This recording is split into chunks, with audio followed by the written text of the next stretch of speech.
Fireside Chat number 65. We're going to be talking men and women in Islam, Yes. or under Islamic rule, with, well, this young lady. She is a Muslim-born lady who is now living in the Netherlands. Am I right about that? Yes. Okay. She is a budding YouTuber, artist, and a student studying biology and medical laboratory research, as well as weeaboo trash.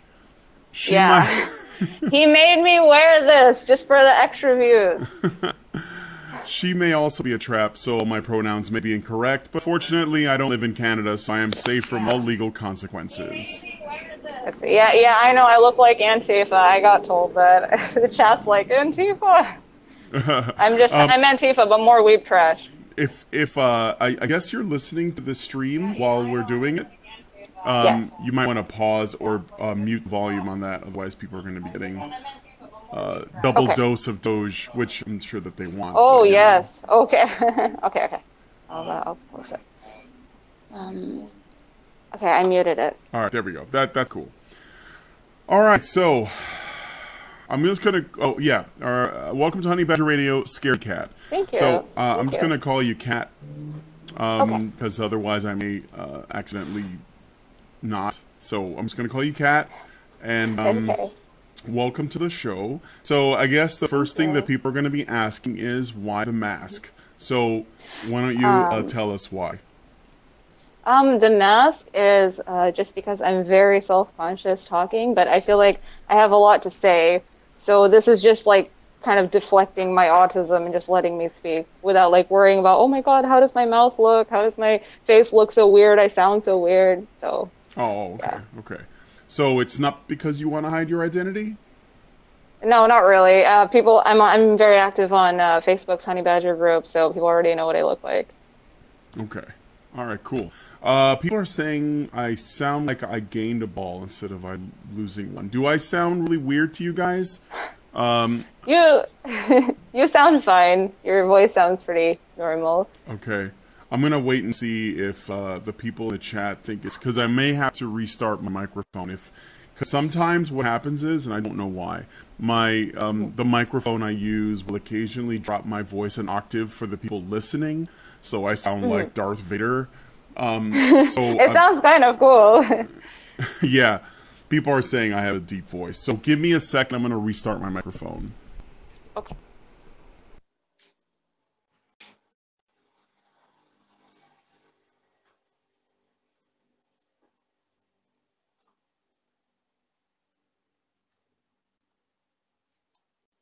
Can you hear me now? No, you can't. All right, give me a second here. Wait, what's going on? Can you hear me now? Hello? Oh, hello. Can you hear me now? Yeah. Yes, I can hear you. Okay. Do I sound the same? Yeah, you sound the same to me. Okay. All right. Well, I'll wait and see what the chat says. If I sound fine, then we'll just go, okay, it says you're back, woo, better. Okay, so I sound fine now. I don't get it. I don't get it. It's annoying. It's stupid. But every so often I have to restart my microphone. All right. Well, anyway.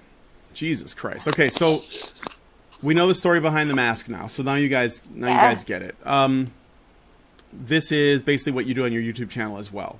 So a little bit. Okay, so let me ask you, what made you decide? You made a video basically talking about the ways in which men that live under Sharia law, that comes with its own problems. Why did you decide you wanted to talk about that? I felt like I needed to talk about it because whenever you hear people in the media talk about Saudi Arabia or Islamic-run countries, they always focus on how Islam or theocracy or Sharia law affects women. It's always like, think of the women, think of the women. And it's like, they're not the only people living in these places. If a system is bad, it's gonna affect men in some way too, or like 50%. So it's weird that it's not being talked about. I don't know, man. That sounds like Islam apologia to me. Or it does. Or is it Islamophobia? I don't know which one it is. It's Islamophilia. I don't understand it because like I came out of Saudi Arabia and I was like, yes, I'm free. And then I went to Europe and it's just like Islam apologists everywhere. I don't understand this fascination that the West currently has with Islam. I think it's very I don't know, masochistic, I guess. This is the complete opposite of, all Western values, at least that I've known, because I was raised in the US and Canada. So Okay. I thought I was going back to the West. I thought I was going back, but when I came back after 11 years in Saudi Arabia, it's like the compass is completely swung, and now everyone loves Islam, I guess. Yeah. Oh, well, let's learn a little bit more about you, because actually you have a pretty interesting background. So, where were you born? I was born in Pakistan. Okay. And when I was about almost 2 years old, I went to America, where I lived for 6 years. And after that, I went to Canada. And after 4 years, when I was 11, I went to Saudi Arabia for 11 years, like right at the peak of puberty. The halal age. Oh my God, I'm Oh gonna my take goodness. this down. So, no, we're good. So you were when you were 11 years old, you moved to Saudi Arabia, and you lived Yes. in Saudi for 11 years. So until Yes. you were 22, right? And then, Yes. And then I moved here to the Netherlands and how long have you been to there? pursue my ed. I've been living here about a year now. So Okay. right now I'm 23. So Okay, all right. Happy birthday. thank you. So It's in a few months. and you made it. Okay, so so you have some experience living under Sharia as well as living in the West. And Yes. I guess my next question would be, ooh, could this be too edgy though? All right, so what are your well, no, I don't think so. What are your thoughts on what life was like for you living in Saudi Arabia as compared to living in Canada and was it the U.S. or just Europe? Sorry, what was the question? You were living in Canada, and you were also Yeah. living in another Western country. Was it did you say the U.S. or was Yes, it? U.S. Okay. I was living in Los Angeles and Chicago. Oh, I'm in Chicago. How long were you in Chicago for? I was in Chicago for I think 2.5 years. Oh, okay. Yeah. Where were you I have going to family that school was or born something? there. Ah, I see. Well, that's cool. What do you think of Chicago?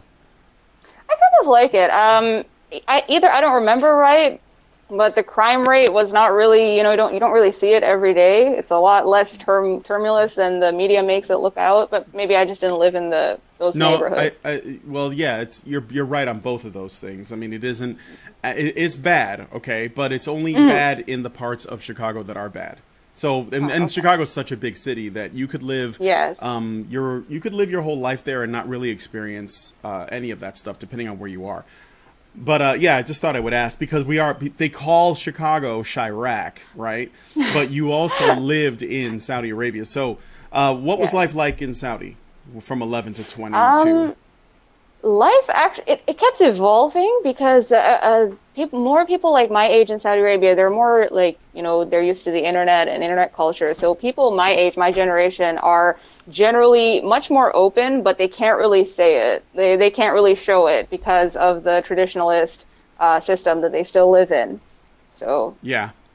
it's very repressive to both men and women. The media will make it out like it's a lot more repressive to women and harmful to women. And I guess the laws, they do focus on women quite a lot, but socially, men get a lot of shit too.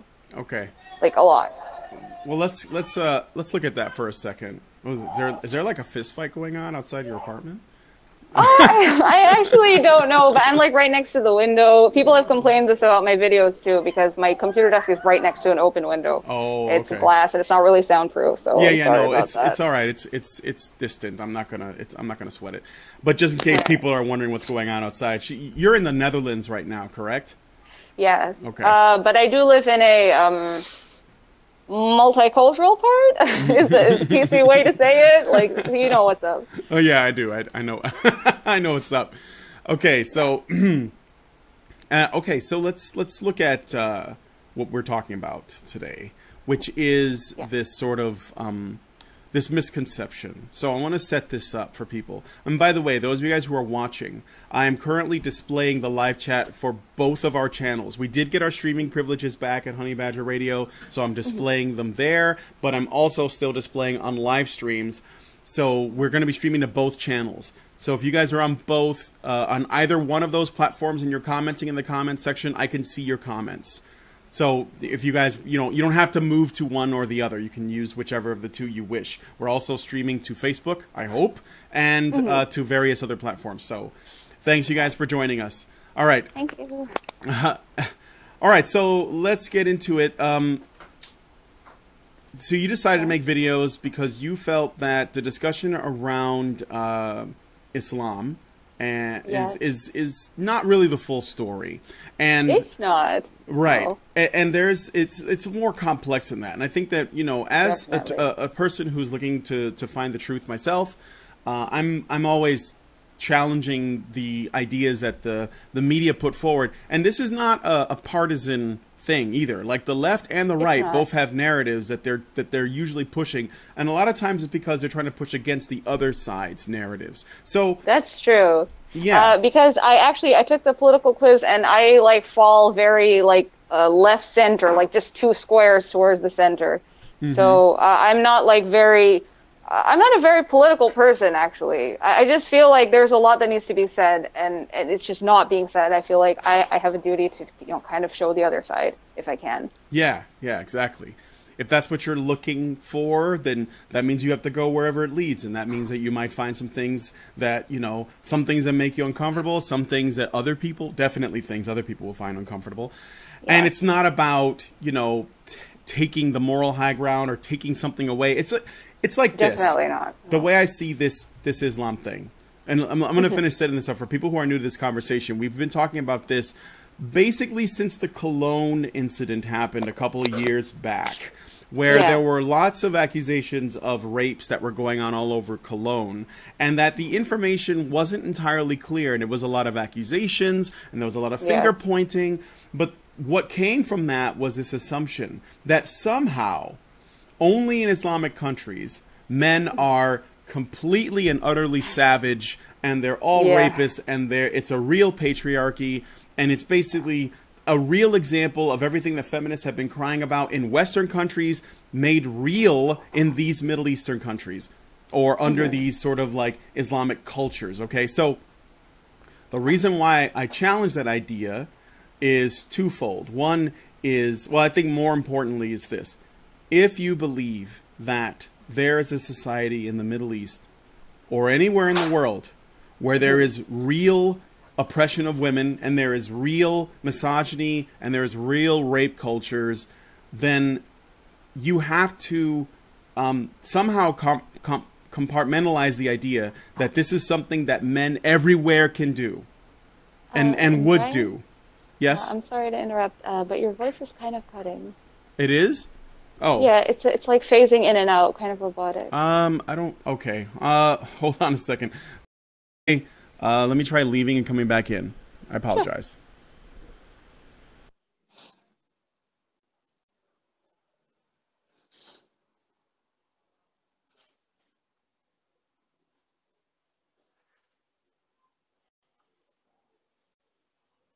Sound. Okay, yeah, you sound way better now. All right. I'm sorry. Well, anyway, what I was getting at is if you work under the assumption that that men in these countries are capable of doing the terrible things that the right-wing media say, then you would have to also believe that this sort of stuff can be implemented anywhere in the world by any other civilization. And so you would have to say that either Middle Eastern countries are uniquely bad, or men everywhere are this bad. This is just the one place in the world where they're allowed to be this bad. And that means that it could happen anywhere else.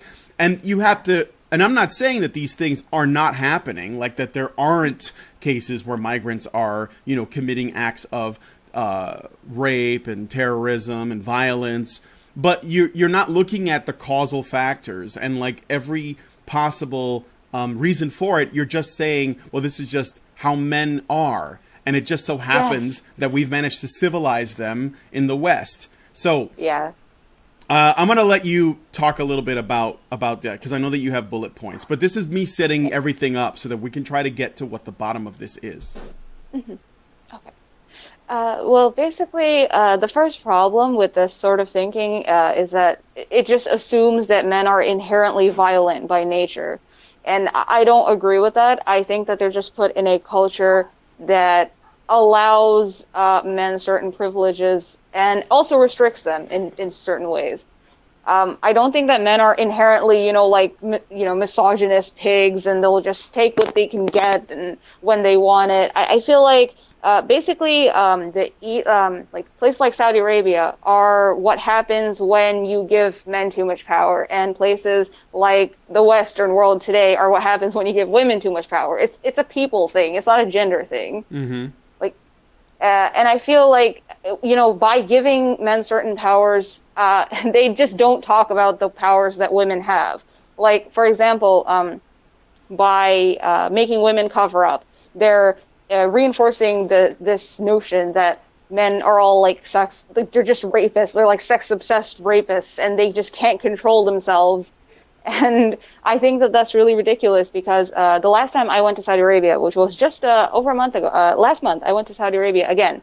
And I didn't cover my head. I wore the abaya, and I talked to the male people at malls and stores, and they were all very friendly. They were all very hospitable to me. What's the what's the abaya for people who don't know?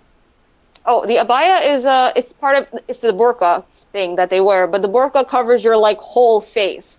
Whereas an abaya, it's just the robes on your body, and the thing on the head is called a hijab. Mm-hmm. So I was just wearing the abaya, and the scarf that you're supposed to wear to cover your head, I was wearing that around my neck. And no one really said anything. I got a few stares, and they were all from women. I basically got treated very well. I didn't get this, oh, men are rapists out to get me if I don't cover up sort of vibe. I was talking very friendly to all the guy workers, and they were very nice to me, very civil. So, okay, yeah, that all men are rapists thing is just not true. Right, and so okay, so you mentioned, and this is also very important, that when you wore the abaya with the scarf and you would walk around, people didn't bother you, but you would get stares, but it was mostly from women, right? It was mostly from women. Mostly from women. So that's important to point out, because I think what I'm getting at is, okay, this is the cultural problems that we have with Islam, and I do have problems with Islam, okay, but they are not gendered problems. This is something that is created and maintained and managed by the church, the faith, but the people as well. And when we say the people, we mean the men and the women. So yes. What is it like? For example, when we see the burqa and the hijab on a woman, we assume that there's oppression going on that men are doing to women there. Oh, but the fact is, yeah, go ahead. The fact is, basically, if you don't cover up, you tend to get more stares from other women than from men, because women, they kind of judge you more openly than if a man does judge you, they won't like openly stare at you. Whereas women will. They will, and they won't be shy about it. Yeah. Yeah, so this is basically, that's the thing. The women police other women's behavior. Yes. Yeah. It's a worldwide thing. It's not a phenomenon just found in the East or the West. It's everywhere. Exactly. So, I want to put this out there. Since I am looking at both live chats, if any of you guys that are watching us on the Honey Badger Radio channel or the Badger Livestream channel have a question, or you want to put something forward, please put it in the chat. If you do a super chat, I'm more likely to see it. And of course, it's appreciated, but either way is fine. I'll try to find your questions and I'll pose them to Kat here, okay? So, let's talk a little bit about the family unit. So, because this is where the values come from. So, tell me a little bit about the Islamic family unit. The Islamic family unit is basically the man is the provider, like the ultimate provider. He brings home everything. The woman is she can do a job if she wants to, but her main role is to be a mother. And the children, and the funny thing is that most Saudi households they tend to be kind of on the rich side, so we have maids. So the children are being brought up by maids, or the male version of maids, which is houseboys. And they don't actually get much maternal, raising. Wait a minute. So you said that Saudi households tend to be on the rich side? And Yeah. okay, and the maids and houseboys, they're not in the family. That's their job. Is that right? Or Yeah, that's their job. They're being paid. okay, huh? So what about the poor? What about the people who don't? I mean, like are they in the? They're in the majority, I assume, right? No, the majority. Basically, you have the rich Arabs or Saudis at the top, and then you have people like me, the people who come to work in Saudi Arabia, my family, who are like, middle class. But, because you're not Saudi, there's that sort of classism thing going on. And then at the bottom, you have the poor people. You're kind of like an outsider. Is that what it is? Yes. Because you're not like born there. You don't have like No. Okay, all right. And then at the bottom, you have the labor workers. They're usually non-Saudi. They immigrate to Saudi Arabia to work. They're mostly all men, unless they're homemakers, and they are all treated terribly. In general, they're treated, at best, they're treated like second-class citizens, and at worst, they're treated like they're not people. Mm-hmm.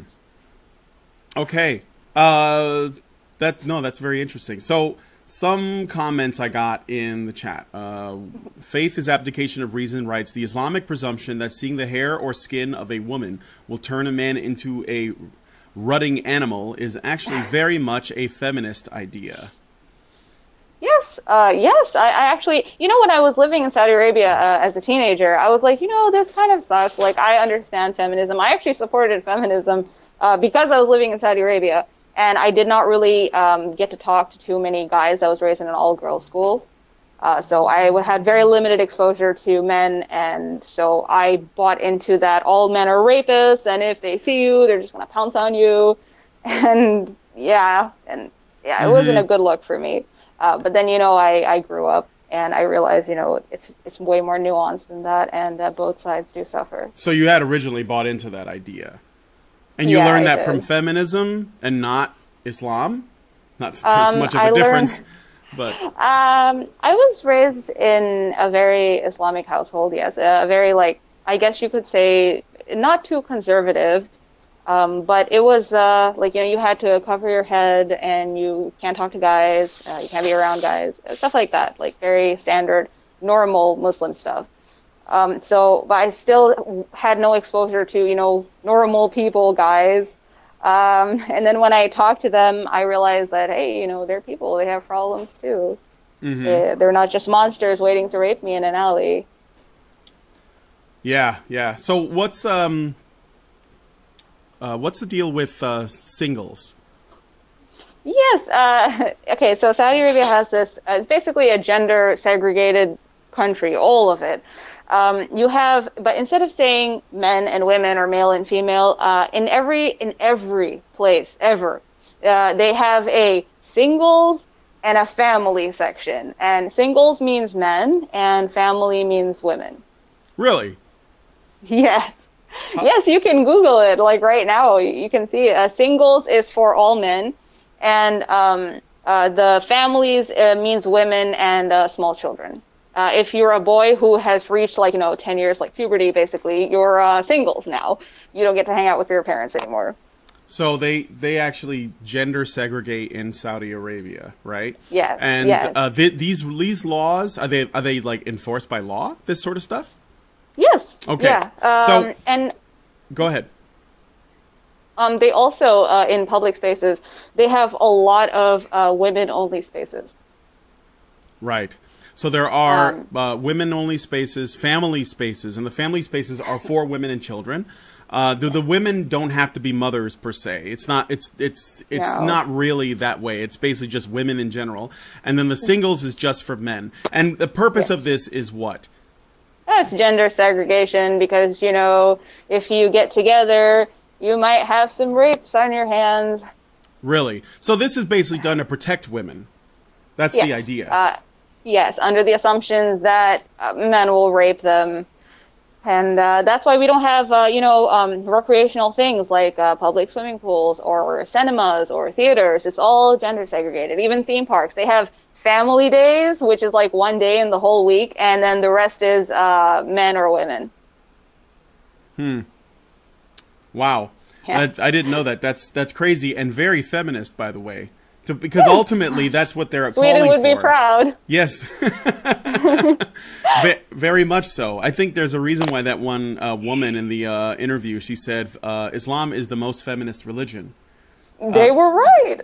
Yeah, they are. Okay, well, so far so good. So we have a situation where men are essentially treated as though they are rapists in general and should therefore be kept apart from women to protect women. Women they wear the burqa and the hijab mostly to protect them from men, because if men see their skin or hair or shoulders, they may lose control and just start raping them. All right. Yeah.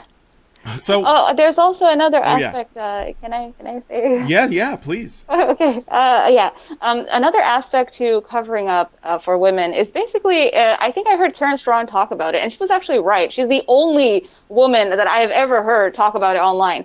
She said it's kind of like, nah, you can't see me. Like, you don't deserve to see me. Only my husband and my family member men, non-mahram men is what they're called in Arabic. Only they're allowed to see me. No common men are allowed to see me, basically. Wow. Okay.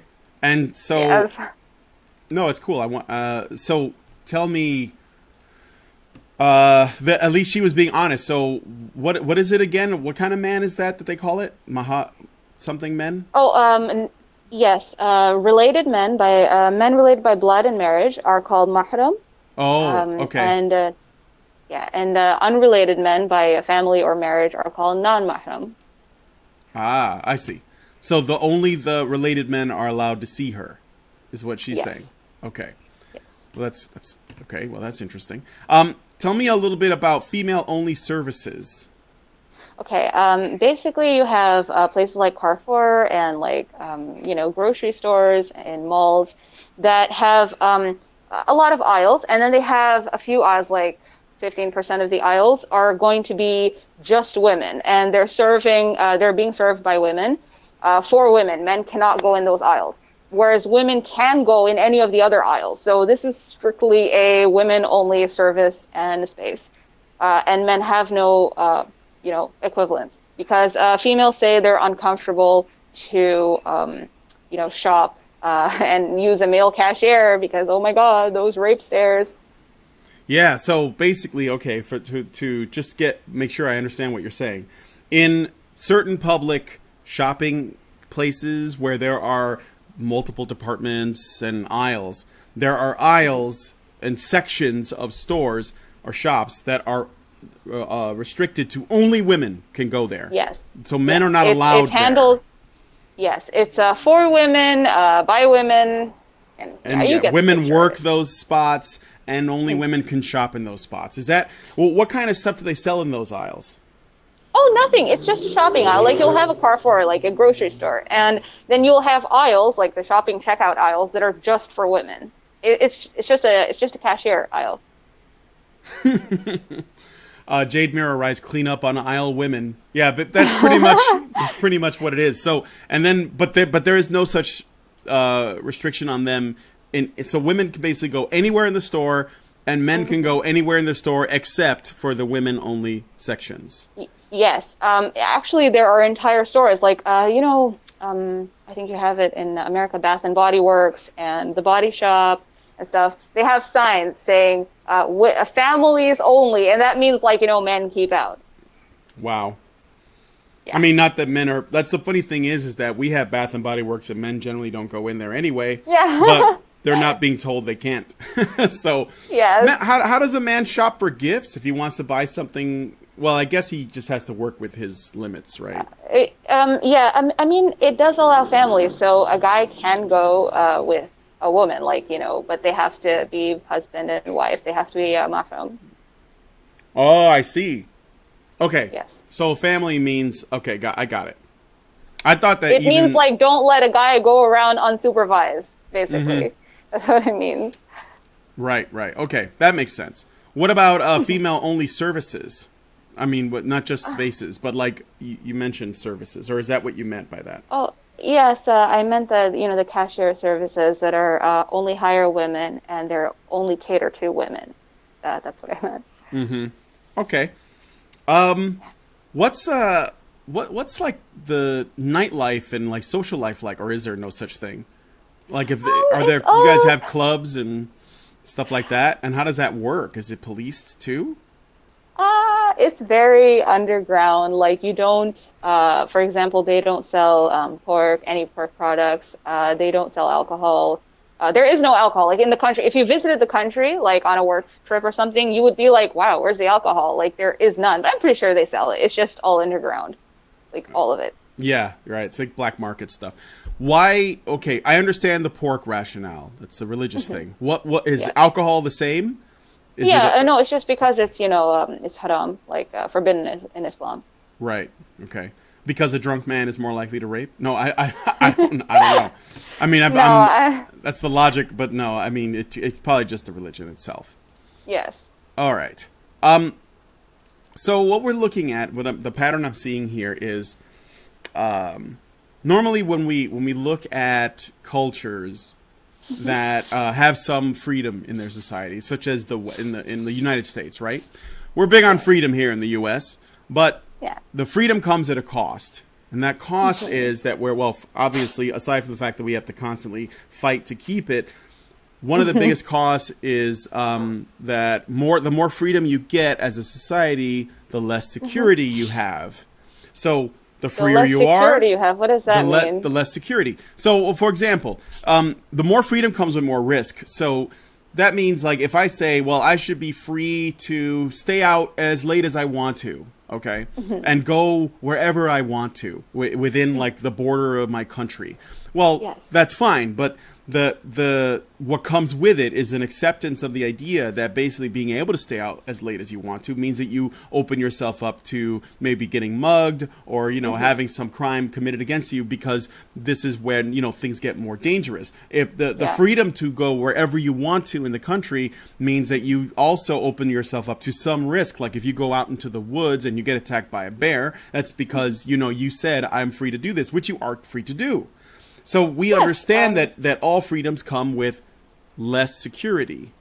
And of course, there are many people in the United States, too, that want more security. They want to feel safer. They want to make sure that there are safety nets put in place for people who make bad decisions. They want to make sure that the women are kept safe. But this reminds me of how, the argument that women tend to want nanny states. Like, I don't want to seem sexist, but the way you're talking, like the laws that you're talking about, it sounds kind of like they're trying to build like a huge safe space nation. It's true. It's true. I think that in general, because women do tend to be more risk averse, they tend to favor programs that are more on the socialist side, that are more about security, making sure that everyone's taken care of. And this is obviously coming from a good place in terms of what they want. It's just there's problems with it because the more security you have, the less freedom you have. So, as you try to make things I understand. safer. I feel like sorry. No. I was just saying, as in an effort to make things safer, you end up making things less free. People can't do as much. They're more restricted. That's true.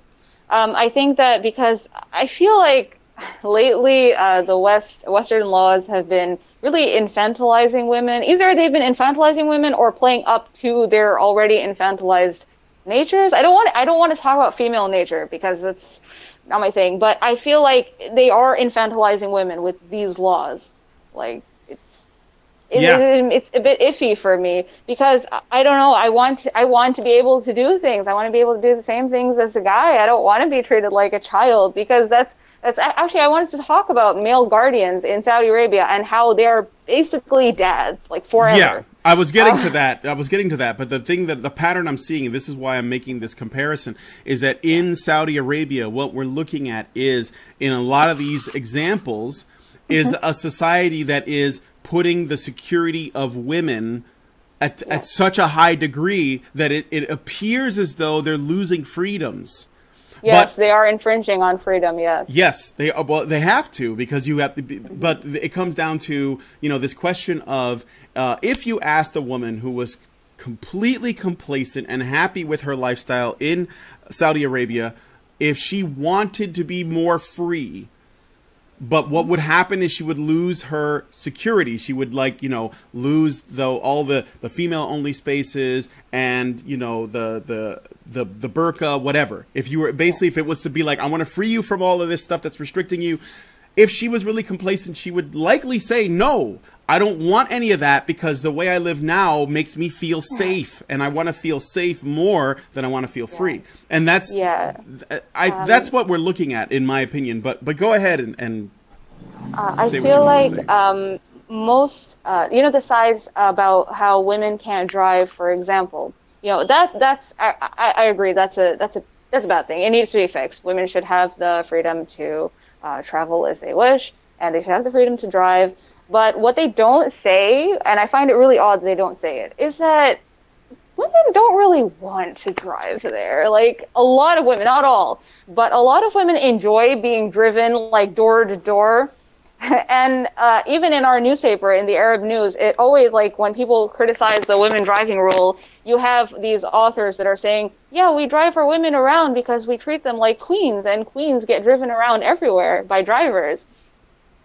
Yeah, exactly. Well, that's just it. It's like the you know, as a free person in the West, I would look at the fact that a woman, at a glance, a woman that's not allowed to drive and has to be driven everywhere, appears less free to me, right? That's my immediate impression. Well, that's fucked up. She should be able to drive if she wants to. But if you ask them and they say, but why would I? Everyone's willing to take me wherever I want to go, you know? Then it's like, it's that because they have that, again, it's security. Like, if they have to drive themselves, then, you know, that's work that they have to put in. If we treat them like queens or princesses and take them where they want to go, then they get treated that way. But that means that they're less, they take less personal responsibility. And who wouldn't shirk that if they, you know, especially if it's something you're accustomed to. So it comes down to that, you know? Yeah, actually, like, you know, there's a problem because a lot of these immigrants, they come here to be drivers, and they're very poor men. They left their family behind if they had a family, because most of them are so poor they don't get married, they're not marriageable. So most of them try to make money by being drivers. So if you do allow women to drive, then all these drivers are going to be out of a job. So it is more nuanced than you know, media says. Right. Exactly. Now, and there are stories, I've seen stories like this where we spoke to someone, I'm trying to remember her name. Her name was Skepo, and actually she was one of the first people. She lives in the state. Oh no, what happened? Okay. My phone. My camera fell. Yeah. All right, well, hold on. I thought Antifa threw a bottle in your house because you were trying to impersonate them. You're appropriating them. Okay. I thought of it first. Honestly, it's just because I'm socially retarded, but I feel like I need to speak out. Yeah. So I need this. Like weeb trash mask. The ears are just because Brian said so. Well, whatever you got to tell yourself so that you don't have to take responsibility for it. No, I'm kidding. But the what I was getting at. Oh yeah. So we had when we made our video about cologne, and then we talked a little bit about you know, whether or not feminism is needed in the Middle East, which is basically what we're going to try and conclude in this video. And also whether or not women are truly oppressed there. You know, when we were asking these questions, there was a YouTuber named Skepo that made a video where she just like freaked out on us, because she had personal experience with Islam and it was negative. Now, she lives in the States, but one of the things that she said when she would, because I sat down and talked to her on a stream with Bane666 once, she said that she was raised in a certain religious family. I don't remember exactly what it was, but I think it was Mormon. Wahhabism. No, before she got involved with that. I think she was a Mormon originally or something like that, some kind of Christian religion. And of course she, you know, rejected it. And then like this Islamic guy came, approached her, essentially offered, you know, her the world. So she was going to be treated like a princess, and that he had to, you know, if she married him, and they would like live super happy, and he would take care of her like utterly, right? Just like she'd Yeah. be a queen to him. And so she jumped at the chance and married this guy, and then she went Oh back my to God. their country. And of course, she did get that what she was asking for, in that, you know, she got that protection that you would hope to get. But unfortunately, it came at great cost, which is all of her freedoms were lost, right? And of course, Basically, yes. she became so irate about this, and I think rightly so. I mean, like, you know, the ultimate conclusion I'm getting at is Islam sucks for everybody, but It does. but she took it so personal that when we basically came out and said, you know, men have it bad under Islam too, it freaked her out, because of course that would mean that she would have to sort of consider this guy that she was with, that he didn't have it so great either. Even if he believed strongly in it, it doesn't necessarily mean that it was good for him. So what I'm bringing this up I think because I understand. Because the thing is that when people have bad experiences personally with anything, they kind of develop this feels over reals mentality, where they just don't want to talk or think about the subject in a more nuanced way, because they have such a strong emotional reaction to it.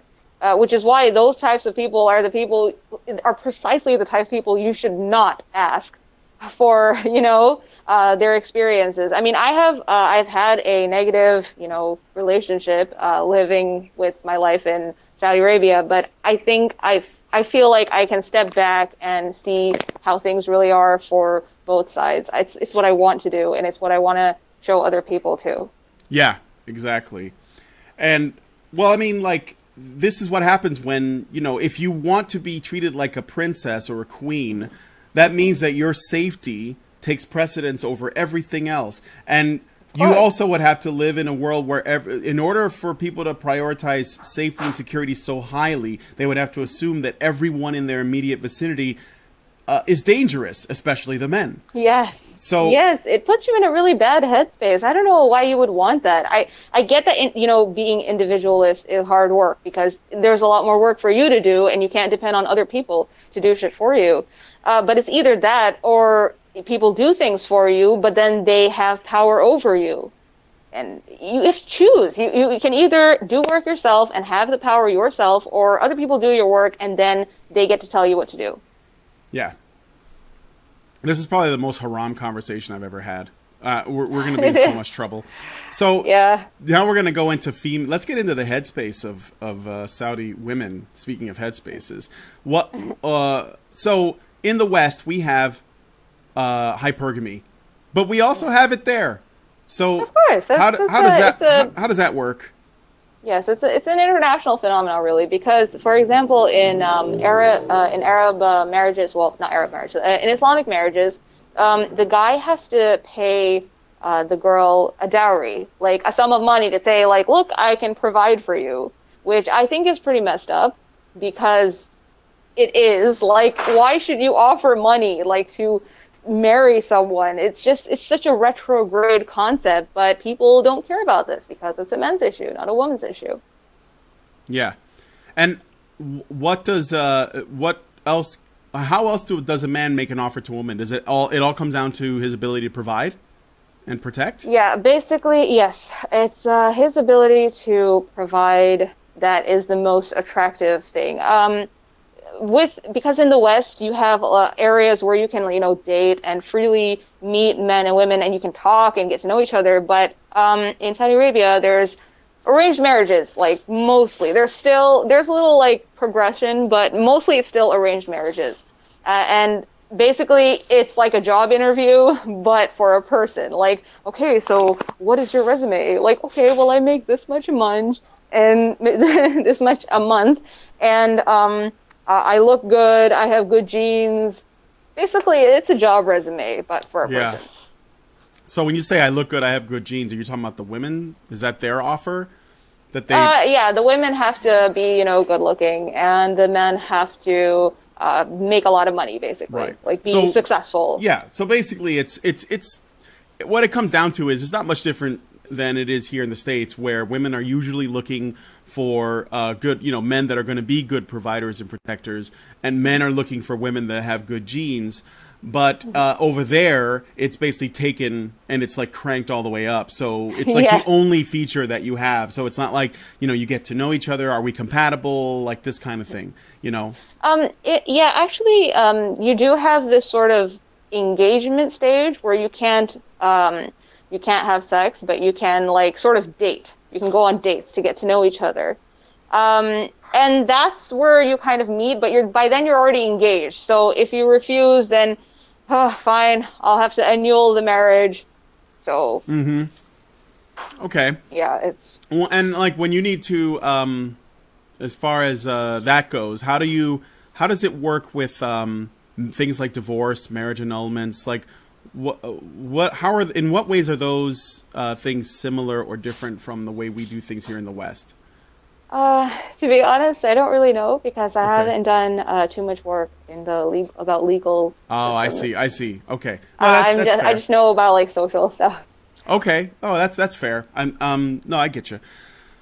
What you're talking a little bit about? We talked about driving. We talked about male guardians. What about? Oh, this I don't know. This might be a tougher question. I know it's not something that's on your list, but something I've been thinking about. Yes. In the parts of the the Islamic faith where things are radical and there's terrorism and stuff. The thing I'm wondering about is, okay, so most of the time terrorists are men. They're usually the ones that are actually committing the crimes and usually the ones that are, sacrificing themselves, right? Yeah. To accomplish some political goal. It's usually political, wrapped in religion, it's sort of mixed. But the thing is, in Islam, their political structure and their religion are one and the same. It's like, it's not, these things are not separate, right? Yeah, there is no separation between the mosque and the state. Yeah. So we're looking at the same unit. So if we accept that women have a great deal of influence in the culture, in terms of with the evidence that we've seen, such as the fact that there are the women wear the clothes they do to protect themselves from men. There are separations like gender segregation between men, singles, and family sections. Yeah. There are female-only services. There are, male guardians that essentially it's their job to be daddy for life. There are... Millennial girls would like that. Yeah. Have a daddy for life. Exactly. So with all of those things considered, in the radical parts have to have their own share of stuff that's pretty parallel, maybe a little bit more extreme, perhaps. Yeah. But I guess what I'm getting at is are there ways in which women in radical Islamic sections are responsible for creating terrorists? Like, do they contribute in some way? Do they raise them? Do they celebrate them? Do they promise them stuff? Yes. Their job in jihad, in the terrorist fractions, is basically to, how the thing is behind every great man, there's a woman? Yeah. Yeah, that's basically behind every terrorist, there's a woman saying, like, do it. Like, you're going to go to heaven and I'm going to be like your bride in heaven or something. Like, she's like egging him on. She's like his cheerleader, basically. Mm-hmm. So, women are basically, encourage men to do it. They give them the heart and the confidence to go and, hold themselves up for God. Yeah. Yeah, that's what we know that, we just wanted to put it out there. That's what I figured. And that's the thing that bugs me, because when the media talks about it, they act as though these men act completely on their own, and that women in Islam are just watching and standing by helplessly as this stuff is happening, and they don't have any part to play. Now, of course... No, that's definitely not true. Right. Because I will tell you, because in my school, we were like, our school was an international school. It was English speaking. I went to an all-girls school. So I was around women who were really, really extreme. They would be like, they would be learning about history, and they would be like, well, just remember, you guys, the Jews are the bad guys. Like, oh my God. And like these are the women who are encouraging people to, um, think in terms of jihad and the afterlife and the reward that you would get from egging your partner, your male partner, to go and blow himself up. So yeah, women are like the cheerleaders of jihad. Yeah. Yeah, of course, and also the incubators, because Yes, because what was it, there are I know that there was an Islamic leader that said we're going to conquer the West not by the sword but by the womb, and then when they flooded Europe with migrants, and then they moved into various ghettos and low income areas and a lot of government funded housing. The first thing they started doing was what? They started creating harems and making babies, as many as possible, right? So this is not something that these women are doing against their will. Am I right? No, definitely. They have autonomy. This is what my biggest problem with media when it comes to showing the sides of Islamism or radical extremism in Islam is that they show the women as like helpless observers. Like, they're like, if the men are the main characters in the video games, then the women are like the NPCs, basically. Whereas actually women have autonomy. They have like very strong views about what they're doing. They know exactly what they're doing. And I think that they should be held accountable too. Yeah. Yeah. It's a difficult thing to, that's the funny thing too, is that like making babies is not illegal. So it's like, what do you do? It should be sometimes for some people. Yeah. Okay, now it's definitely going to be blocked, this thing. I don't support eugenics. No. I'm not saying that, but it's interesting because, it is it can be a good workaround. And I think it's something that people, may have a hard time conceiving. Like, imagine if you were, you were committing jihad against the country that you lived in, because you essentially the goal was to turn, let's say, London into a Islamic city within an Islamic country. Okay. Yeah, London, right? It's in danger, right? And so what do you do? Well, basically you get your harem together and everyone goes to work. You start impregnating all of your women, and then they make babies, and then what do they do with them? Well, that's my next thing. Maybe you know the answer to this. I can. But I know. When they have their kids, what do they do with their kids if they're boys or girls? If they're boys or girls, it doesn't matter. They will be taken to madrasas, and I actually made a video about this. I was like really autistic level shy, but I actually talked about how there is a lot of kind of borderline illegal activity going on. They have a lot of corporal punishment.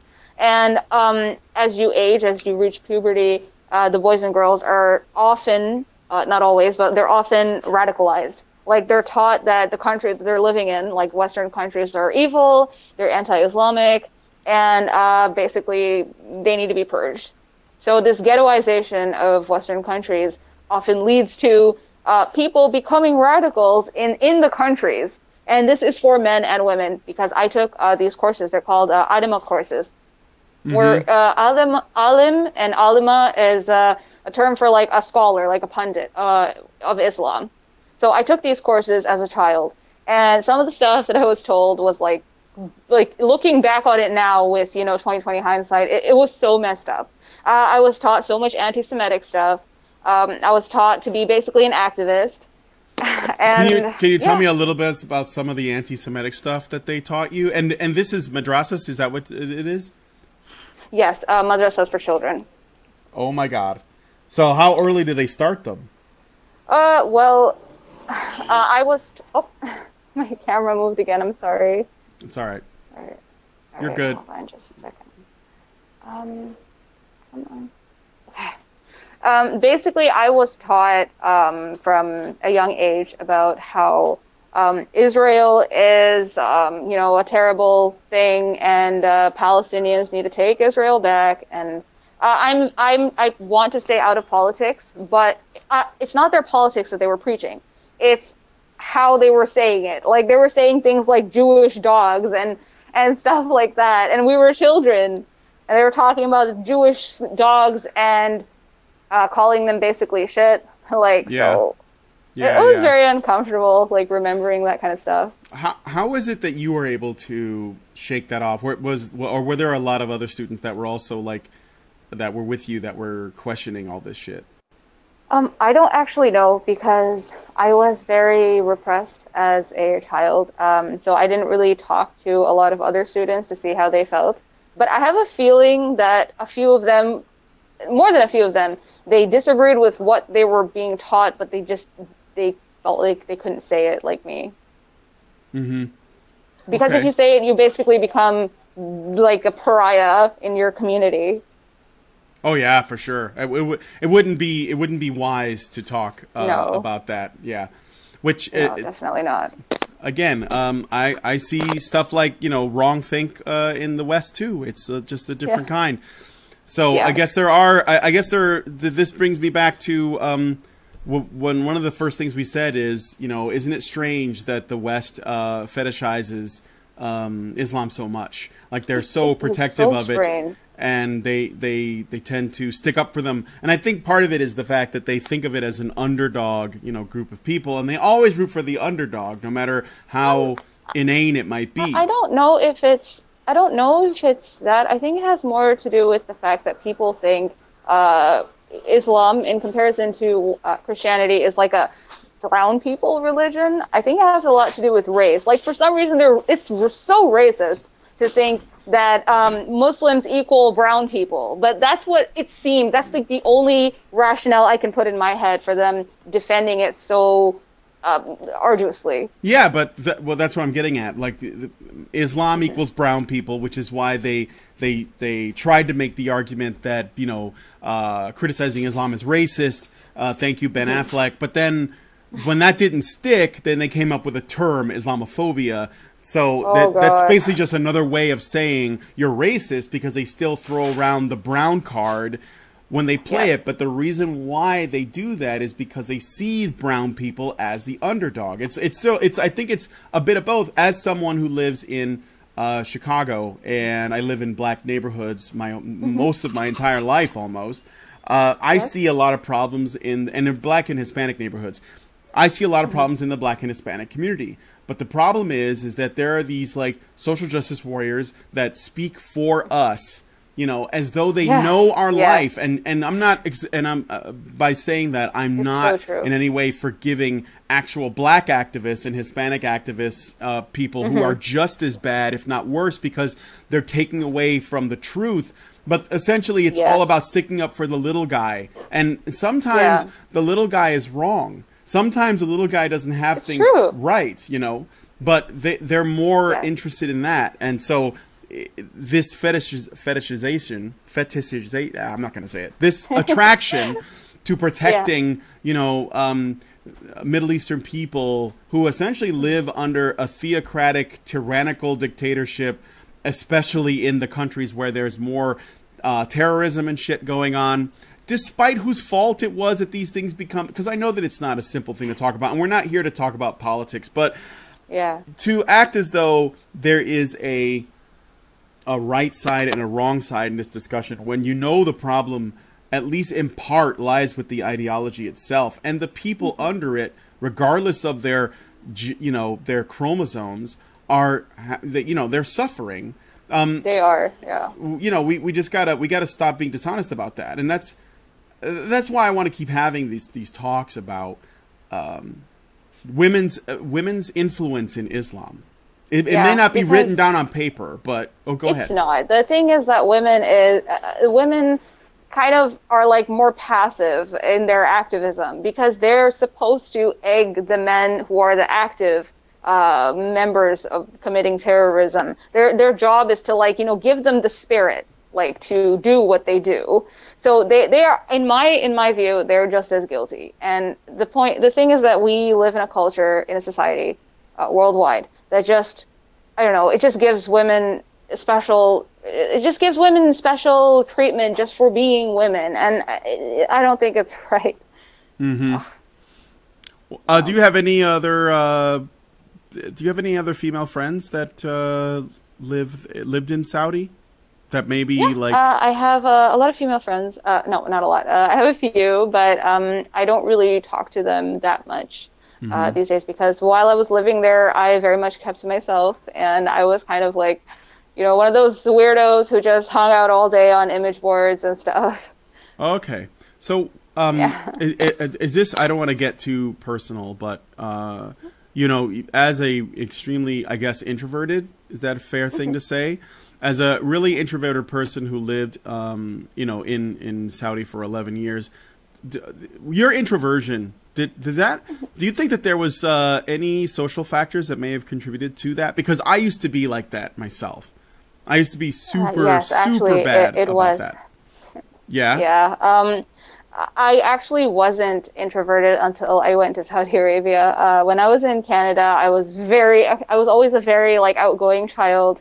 I was always very, loud and all kind of obnoxious and bossy. And then I went to Saudi Arabia at 11, like, the most unstable time of a Hmm. human's development. And suddenly, culture shock and it's an entirely new world. Like you cannot comprehend it unless you have been there. You can't comprehend how different it is until you've actually been there yourself. Yeah, that kind of didn't do me any favors. Yeah. So you think that maybe your exposure to this completely different culture could have an effect on your personality?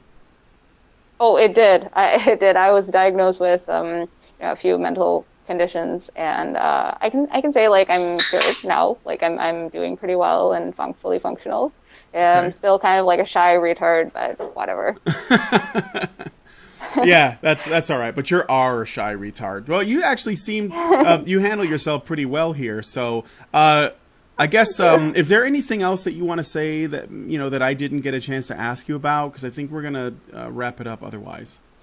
Okay. I don't know if yeah, that's pretty much it actually. I Okay. have a video that I'm going to do about sort of the prison type of sexuality in Saudi Arabia. So that's something to look forward to. So what do you mean the Um, prison sexuality? Yeah, it's gonna be really fun. It's basically how heterosexual men and women are kind of like forced into having gay relationships because it's so segregated and the culture is so sexually repressive that like, heterosexual men and women are, they're just being with other guys and girls. It's not Yeah, because right. they're They're gay. around them It's all the just, time because they separate them. yes. So I call it like Saudi prison sexuality. Did did this have any effect on your sexuality? Not really, Okay. because I've always just avoided people in general over there. All right, all right. I was just curious if you were speaking from personal experience with this, or more of like an observational thing. Uh, Okay. Well, yeah, that sounds like a really interesting video. I did put a link Thank you. to Scaredy Cat's YouTube channel in the low bar. So yeah, sure. And guys in the chat, if you're listening, let me know. Would you like to see more of her on our channel? I was thinking. I don't know if this is something. I know that you live, far away, and that's why we had to do the show a little earlier because of the time zone differences. But it could be fun to maybe get you on a show with the other Badgers sometime if we ever have a That discussion would be about the my Middle East. dream. Yeah, but the thing I is, worship Karen and stuff, so if we do that, then you'll have to be willing to stay up kind of late because we do those shows later. So I don't that's know if that's okay. something that you're okay with if we do it on occasion. I mean, I start university, but I would actually love to. It's something worth staying up late for. Okay. Well, we'll work something out, and you and I are friends on Facebook, so I'll be in touch with you, and we'll figure Okay. something out because I think if we ever do like a topic related to Saudi or Islam in the future, and we want to talk about gender with that, we're gonna need some boots on the ground people, and it's You're always gonna good need to a have fake variety. trap. Yeah, we're gonna need a fake. Is it a fake though? Are Is are it? are I don't know. We'll have to see. But thanks Ames, or I'm sorry, thanks Kat for joining me on the stream. You doxed me. No, It's okay. It's not my real name. I know. That's okay. That's okay. Okay. Thanks Kat for joining us on the stream today. Thank Thank you you. guys for watching. And yeah, we'll leave a comment below. Oh, I got something I got to show. So we are always looking for ways to improve Honey Badger Radio by adding new kinds of content. We're trying to find ways to make the channel as good as we possibly can with what we have. So that means we're also looking for volunteers. If you have any skills and you want to volunteer for Honey Badger Radio, either, maybe you're a writer, maybe you understand video production, maybe you're good at editing, maybe you do animation or artwork or whatever, and you want to help us out, it can be good for you. Like, I started off as someone who did, I volunteered and did some pro bono artwork for the Honey Badger Brigade website years back. I started doing that for Crystal Garcia when she would write articles for us, and then I started doing more work for them, and all of a sudden I found myself on a show, and now I work at HBR. So my story's, maybe it's unique, but nonetheless, I think that this is a great place to volunteer work. If you want to do some stuff, if you have some skills, send us whatever it is you do. Maybe your portfolio or things you've written for other websites, or if you have any skills, what they might be. We're always looking for people who can help us out from any and all perspectives. So if you have something and you want to help us out, go to feedthebadger.com and you should see a place for volunteers, because we are looking for new work, and many of our people are stretched really thin at this point. So we're looking for, more people to help us out. And I extend this to everyone. I know that Kat here does artwork too. So if you want to send us some stuff, they're like really emo doodles. Yeah, well, of course they are. That bad. When I saw them, you showed me your artwork, and I immediately was like, yep, that's pretty much what I thought it was going to look like. Consider it's like this, scratchy Nightmare Before Christmas style, creepy little drawings that are creepy cute at the same time. It's totally emo, but that's okay. Maybe we can find something for your little raw drawings. Maybe we can find a home for them somewhere. So you should totally click on our volunteer button too. Anyway, yeah. So thanks again for joining us, and we'll see you guys in the next stream. Should see something interesting tomorrow.